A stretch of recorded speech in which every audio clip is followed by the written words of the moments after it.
नमस्कार, बहुत स्वागत है आपका अमर छत्तीसगढ़ के इस बुलेटिन में। मैं हूं आपके साथ ऋतु ज्ञानवानी। सीएम भूपेश बघेल ने की शस्त्र पूजा, विधि विधान और मंत्रोच्चार के साथ शस्त्र पूजा की है। सीएम हाउस में शस्त्र पूजा की गई। प्रदेशवासियों को विजयादशमी के पर्व की बधाई भी दी। मुख्यमंत्री ने कहा, दशहरा का पर्व असत्य पर सत्य की जीत है, अधर्म पर धर्म की जीत का पर्व है दशहरा।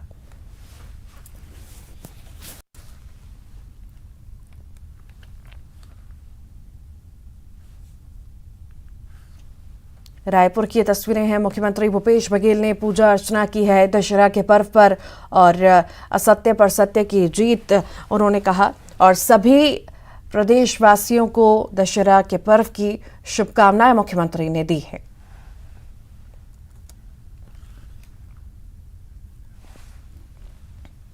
कोंडागांव से बड़ी खबर है। दुर्गा पूजा पर सिंदूर खिला हुआ है। बंगाली समाज की महिलाओं ने माता को सिंदूर लगाया। दुर्गा पंडालों में सिंदूर खिला का कार्यक्रम हुआ। नम आंखों से माता को विदाई दी जा रही है। सदा सुहागन का आशीर्वाद भी माता रानी से मांगा गया है।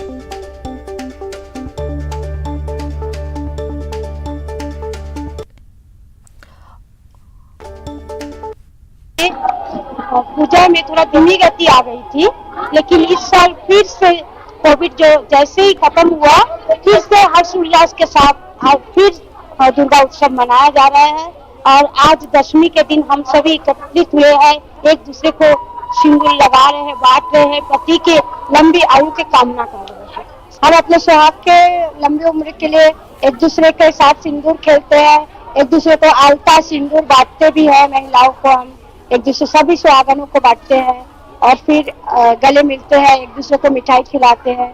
दशमी का यही सबसे ज्यादा प्रोग्राम रहता है। हमारे यहाँ दुर्गा पूजा में मान्यता है बंगालियों का कि माँ षष्ठी के दिन अपने मायके सारे बच्चों के साथ आती है और शिव भगवान उनको देखते रहते हैं। सप्तमी, अष्टमी, नवमी पूजा होता है माँ का, और दशमी को सभी सिंदूर खेलते हैं एक दूसरे के सुहाग के मंगल कामना के साथ, और एक दूसरे को सिंदूर लगाते हैं, जिसे बंगाल में सिंदूर खेला कहा जाता है। और इसी के बाद माँ दुर्गा की विदाई होती है। 9 दिनों तक मां की आराधना के बाद आज मां दुर्गा की प्रतिमाओं के विसर्जन का सिलसिला शुरू हो गया है। रायपुर में भी दुर्गा प्रतिमाओं का विसर्जन शुरू हो चुका है। बड़ी संख्या में भक्त आदिशक्ति के विसर्जन से पहले पूजा पाठ कर रहे हैं और इसी दौरान कई भक्त मां की विदाई से पहले भावुक नजर आए।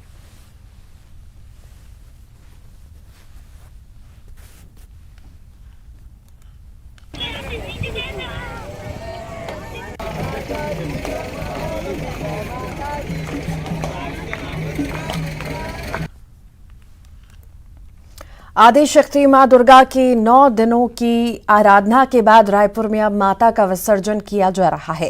खारून नदी में विसर्जन कुंड बनाया गया। भक्ति भाव के साथ मां का विसर्जन कर रहे हैं। विसर्जन की पूरी तैयारियां की गई हैं। किसी तरह की अनहोनी ना हो, इसके लिए गोताखोर और पुलिस बल भी तैनात किया गया है। आराधना के बाद अब विसर्जन का काम किया जा रहा है। यहाँ पर विसर्जन कुंड भी बनाया गया है। किस तरह से व्यवस्था है, पीडी जी हैं, हम बात करेंगे। बताएंगे सर, किस तरह की व्यवस्था? कमिश्नर साहब को धन्यवाद देना चाहता हूँ कि नगर पालिका निगम में ये स्थायी विसर्जन कुंड महादेव घाट में किया गया है, जहाँ पे शहरों से के अलावा अन्य जगहों का भी यहाँ पे विसर्जन किया जाता है। उसके लिए कुंड जो बना हुआ है, आप जो लोग देख पा रहे हैं सामने, ये क्रेन की व्यवस्था है। क्रेन के माध्यम से दुर्गा या गणेश विसर्जित किया जाता है। गोताखोरों की व्यवस्थाएं हैं, लाइट की व्यवस्थाएं हैं और पुलिस व्यवस्था भी है, पुलिस प्रशासन की व्यवस्था है। ऐसे तमाम प्रकार के सुविधाओं को भी यहाँ पे, मतलब जो भक्त हैं यहाँ माँ दुर्गा को लाएंगे, उसके बाद विसर्जन का काम आप लोग करेंगे? जी, यहाँ पे नगर निगम द्वारा ये गोताखोर के माध्यम से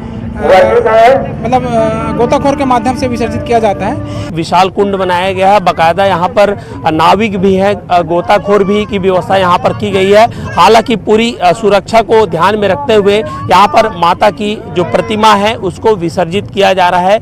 भक्त यहाँ पर आ रहे हैं और जाहिर सी बात है 9 दिनों तक आदि शक्ति माँ दुर्गा की आराधना करने के बाद जब भक्त उन्हें विदा कर रहे हैं तो बड़ा भावुक पल होता है और ये यहाँ पर विसर्जन का कार्य है वो किया जा रहा है। कैमरा पर्सन रोहित श्रीवास्तव के साथ युगल तिवारी, न्यूज़ 18 रायपुर। और देश भर में विजयादशमी और दशहरे का त्योहार हर्षोल्लास के साथ मनाया जा रहा है। ये असत्य पर सत्य की जीत का प्रतीक है। आज शस्त्र पूजा भी की जाती है। ये शस्त्र मां दुर्गा की शक्ति का प्रतीक होते हैं जिनका उद्देश्य सत्य और धर्म की रक्षा करना है। आज विजयादशमी पर रावण का दहन भी किया जाएगा। राजधानी रायपुर के WRS कॉलोनी मैदान का दशहरा इस बार बेहद खास होगा। इस बार यहां 11 फीट की ऊंचे रावण का दहन किया जाएगा।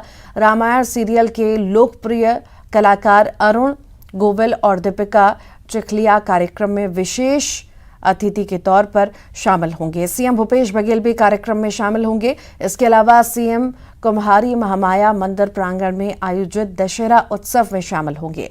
मुख्यमंत्री इसके बाद 7:30 बजे हनुमान मंदिर मैदान चरौदा पहुंचेंगे। वहां दशहरा उत्सव कार्यक्रम में शामिल होंगे। मुख्यमंत्री रात 8 बजे बिजली नगर भिलाई 3 में दशहरा उत्सव में भी शामिल होंगे।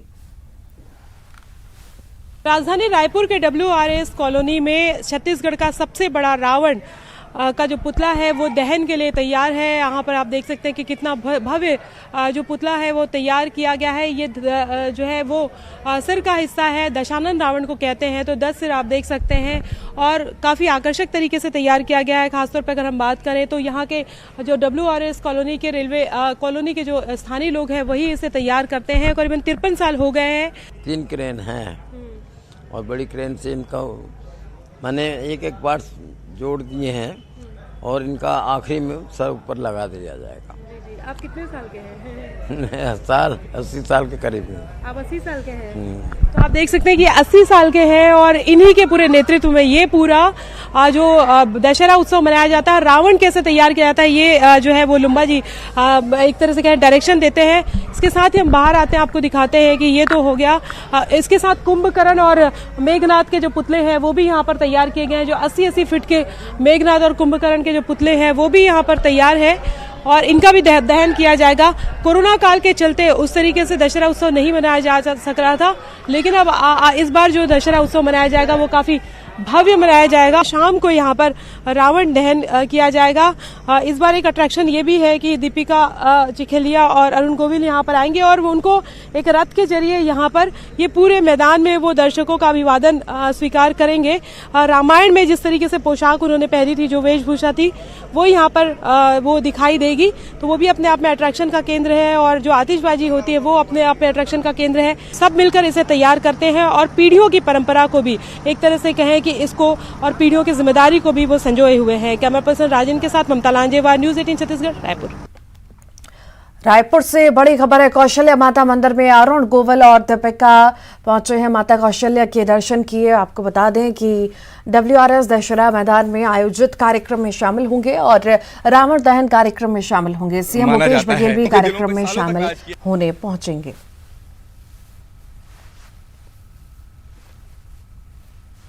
थोड़ी देर पहले भी मैंने आपसे कहा था कि बहुत अच्छा कर रही है सरकार, बहुत अच्छा काम है ये समझती हूँ कि ये हमारे हिंदुस्तान की विरासत है, हमारी धरोहर है। रामायण महाभारत जो दोनों ग्रंथ और इसकी रक्षा करना। मैंने नई रामायण देखी नहीं है, लेकिन हर एक जो फिल्म मेकर होता है वो अपने हिसाब से बनाता है। हमारे वक्त में जो बनाई गई है वो तुलसीदास जी की रामायण और वाल्मीकि जी की रामायण के आधार पर बनाई है कि जो भगवान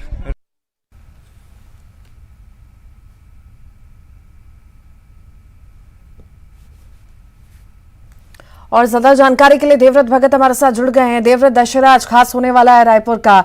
मुख्यमंत्री भूपेश बघेल भी शामिल होंगे, साथ ही सारे स्टार्स भी वहां पर पहुंचे हैं। कितना खास, कितनी तैयारियां?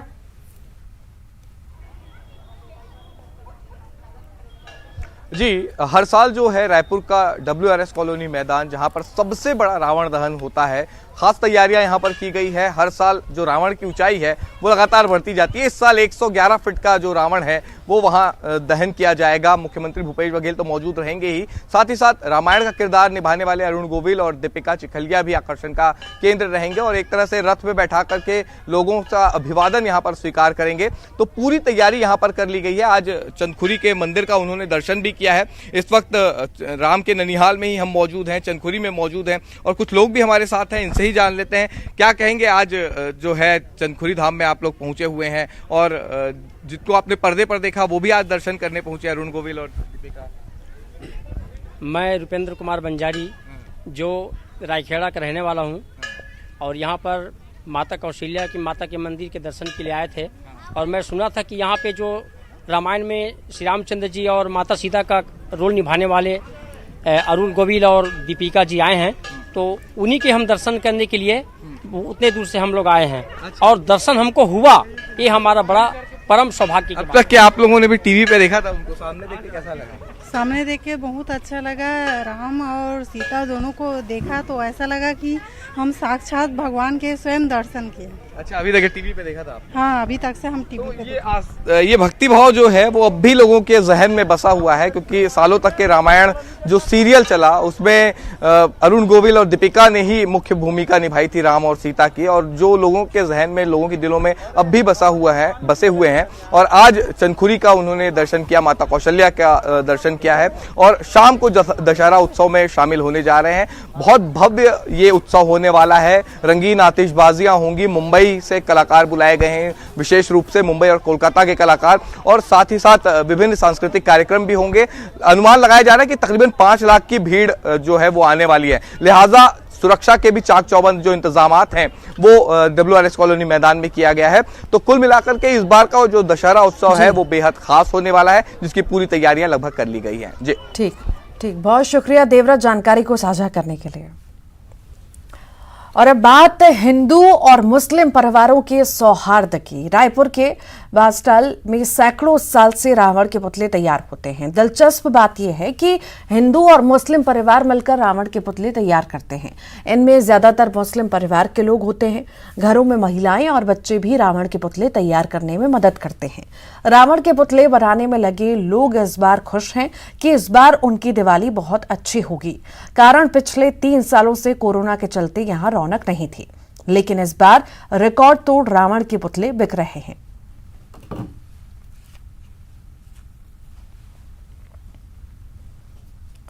दशहरा उत्सव को लेकर रायपुर शहर के कई मार्गों का रूट बदल दिया गया है। WRS कॉलोनी और रावण भाटा में मुख्य रूप से दशहरा उत्सव मनाया जाएगा। केंद्रीय विद्यालय के पास पार्किंग की व्यवस्था की गई है और उसी तरह फिल्टर प्लांट के पास भी पार्किंग की व्यवस्था रखी गई है। वहीं रिंग रोड पर भारी वाहनों का प्रवेश दोपहर के बाद बंद होगा। को देखते हुए, आज की भीड़ भाड़ को देखते हुए हमने पूरी अपनी तैयारी करके रखे हुए हैं। कई स्थानों में रूट को डाइवर्ट किया गया है और भारी वाहनों के लिए प्रतिबंधित किया हुआ है। जैसे भाटा गांव से जो बसें आ रही है, जगदलपुर की ओर से बसें आती हैं जो लगातार फिल्टर प्लांट की ओर जाती है और बस स्टैंड की ओर जाती है, वो आज पूर्ण तरीके से प्रतिबंधित रहेगा। और जो बसें जगदलपुर से आ रही है वो भाटा गाँव ब्रिज से सीधा बस स्टैंड की ओर जाएगी। वैसे ही निकलने वाली बसें भाटा गाँव ब्रिज की ओर निकल के जगदलपुर की ओर जाने वाली बसें दाहिने मुड़ के ब्रिज के ऊपर से जाएगी। इसी प्रकार खमाड़ी से लेकर BTI ग्राउंड के सामने और अनुपम नगर चौक को 4 पहिया वाहनों के लिए आज प्रतिबंधित किया हुआ है और वो सभी गाड़ियां अपना अनुपम नगर से सीधा ब्रिज की ओर होते हुए और खमाड़ी से लोधी अवंती विहार की ओर से जा सकेगी। BTI और WRS की ओर जाने वाले सभी वाहन चालकों के लिए सेंट्रल स्कूल के पास पार्किंग की व्यवस्था की गई है और वहां पे अपने वाहन को पार्क करके WRS रावण दहन की ओर देखने के लिए जा सकेंगे। VIP के लिए अलग रूट निर्धारित किया गया है और भारी वाहनों को रिंग रोड 2 में रोकने के लिए भी हम लोगों ने बल लगाया हुआ है। रसनी टोल के पास और ओल्ड DD नगर थाना है, वहाँ पे हम लोग भारी वाहन को रोकेंगे और पर्याप्त लाइट की व्यवस्था भी वहाँ पे किया गया है और लोगों को भी हम लोग लगातार बता रहे हैं कि जो निर्धारित पार्किंग। और रायपुर से बड़ी खबर आपको बता दें, मुख्यमंत्री भूपेश बघेल का बड़ा ऐलान है। राज्य अलंकरण श्रेणी में दिए जाएंगे 3 नए पुरस्कार। लक्ष्मण वस्तूरिया, खुमान साव और माता कौशल्या को समर्पित होंगे पुरस्कार। इन पुरस्कारों के लिए लोक कला साधक होंगे पात्र। राज्योत्सव के अवसर पर पुरस्कार दिए जाएंगे। ये तीनों पुरस्कार दिए जाएंगे। लोकगीत के क्षेत्र में लक्ष्मण वस्तूरिया पुरस्कार दिया जाएगा। लोक संगीत के क्षेत्र में खुमान साफ पुरस्कार दिया जाएगा। श्रेष्ठ रामायण मंडली को मिलेगा माता कौशल्या सम्मान। रायपुर से एक और बड़ी खबर है। छत्तीसगढ़ में सबसे कम बेरोजगारी दर Centre for Monitoring Indian Economy ने जारी किए आंकड़े। CMIE के जारी आंकड़ों से खुलासा हुआ है। सितंबर में सबसे कम 0.1% बेरोजगारी दर रही। न्यूनतम बेरोजगारी के मामले में छत्तीसगढ़ अव्वल रहा।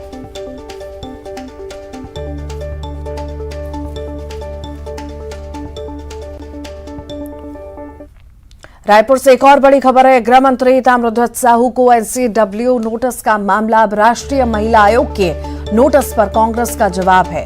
कांग्रेस संचार प्रमुख सुशील आनंद शुक्ला का बयान आया। मंत्री ताम्रध्वज साहू ने कुछ गलत नहीं कहा। यदि महिला आयोग ने नोटिस भेजा है, नोटिस का जवाब दिया जाएगा। ताम्रध्वज साहू जी ने कोई भी अभद्र या असंसदीय टिप्पणी नहीं किया है। उन्होंने सरोज पांडे जी से यह कहा था कि यदि आप अपने अच्छे फेस के साथ में खराब सड़कें दिखा रही हैं तो हमारी अच्छी सड़कों को भी दिखाइए। लेकिन सरोज एक और बड़ी खबर है। गृह मंत्री ताम्रध्वज साहू के बयान पर सियासत गर्मा गई है। बीजेपी प्रवक्ता राजेश मूणत ने ट्वीट कर निशाना साधा। गृह मंत्री साहू जी, आप इतने अशिष्ट कैसे हो सकते हैं? आप छत्तीसगढ़ के गृह मंत्री हैं। सरोज पांडे पर आपकी टिप्पणी अशोभनीय और आपत्तिजनक है। सोनिया जी, आपको सरोज पांडे के पत्र का जवाब देना चाहिए।